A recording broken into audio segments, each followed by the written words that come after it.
Hello everyone, welcome to a new episode of going English.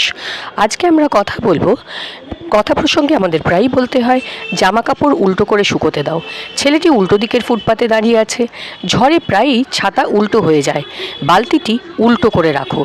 তাও এই প্রত্যেকটা সেন্টেন্সেই আমরা উল্টো শব্দটি দেখতে পাচ্ছি, কিন্তু প্রতিটি ক্ষেত্রেই উল্টো শব্দটির ইংলিশ কি একই হবে? চলুন দেখে নিই আজকের এপিসোডে। So let's start. জামা কাপড় উল্টো করে শুকোতে দাও।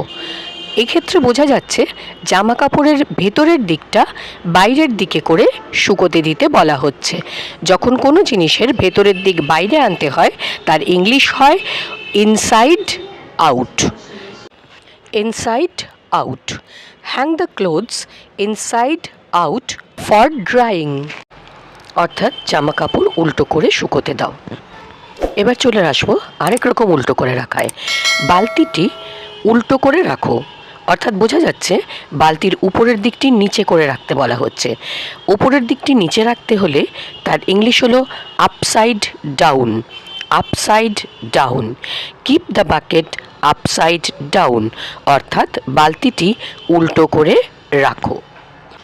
এবার দেখুন আরেক রকম করে বলবো, ঝড়ে প্রায় ছাতা উল্টো হয়ে যায়। ঝড়ের সময় এমন হয়ে থাকে। এখানে আবার সেই একই কথা, ভিতরের দিকটা বাইরের দিকে চলে এলো, সুতরাং inside out. An umbrella often turns inside out during a storm. প্রায়ই ছাতা ঝড়ের সময় উল্টো হয়ে যায়। চলে যাব উল্টোর আরেক রকম ব্যবহারে। ছেলেটি উল্টো দিকের ফুটপাতে দাঁড়িয়ে আছে। এখানে বোঝা যাচ্ছে উল্টো অর্থাৎ বিপরীত। বিপরীতের ইংলিশ হলো opposite. The boy is standing on the opposite footpath. ছেলেটি উল্টো দিকের ফুটপাতে দাঁড়িয়ে আছে। দেখলেন তো, বাংলায় একটাই শব্দ উল্টো, তার তিন রকমের ব্যবহার এখানে আমরা দেখে নিলাম। ইনসাইড আউট, আপসাইড ডাউন এবং অপোজিট।